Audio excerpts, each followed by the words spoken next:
To the friends of the media, just like to inform you that finally we have already passed and adopted the rules of the Ethics Committee. No, there was a short delay because we were waiting for the other members to submit their amendments. Nagkaroon po ng konting discussion, but finally we were able to adopt the rules. No, so. Ang good news, now we can already proceed. The committee can now move, no? As a committee, and we have already started by sending. We will be sending the una ipapublish muna natin, no? Within 24 hours, yung pong rules of the committee, then we can already act.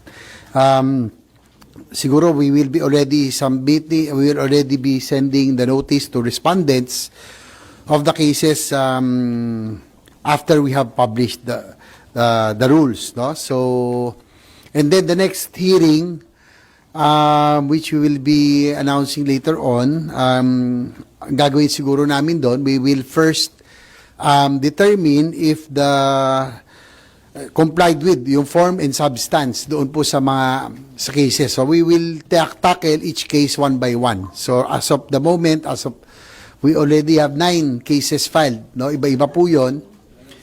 Nakadakit mga complaints, no?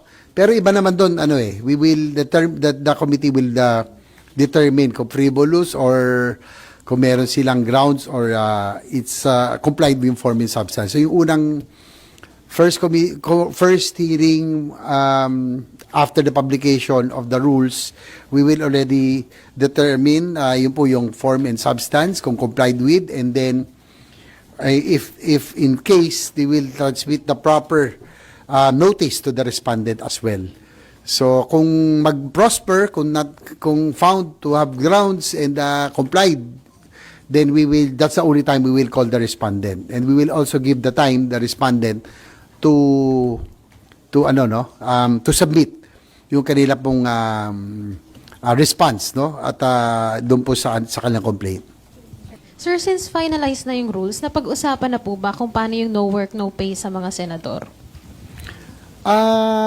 That we have to amend the rules itself kasi wala po sa rules ng Senate yung po tungkol sa no work, no pay.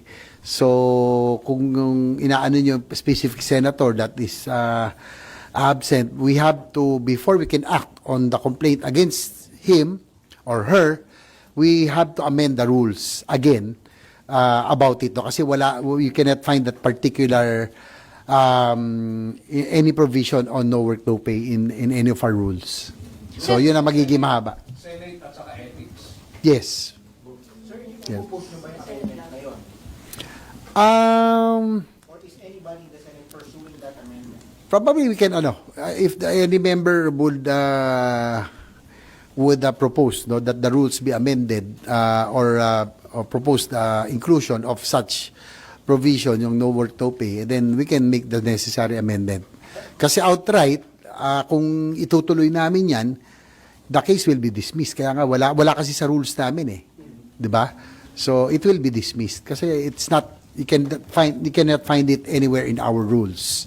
Sa ethics or sa rules of the Senate. So we just have to amend the rules first, and then probably they can refile just in case.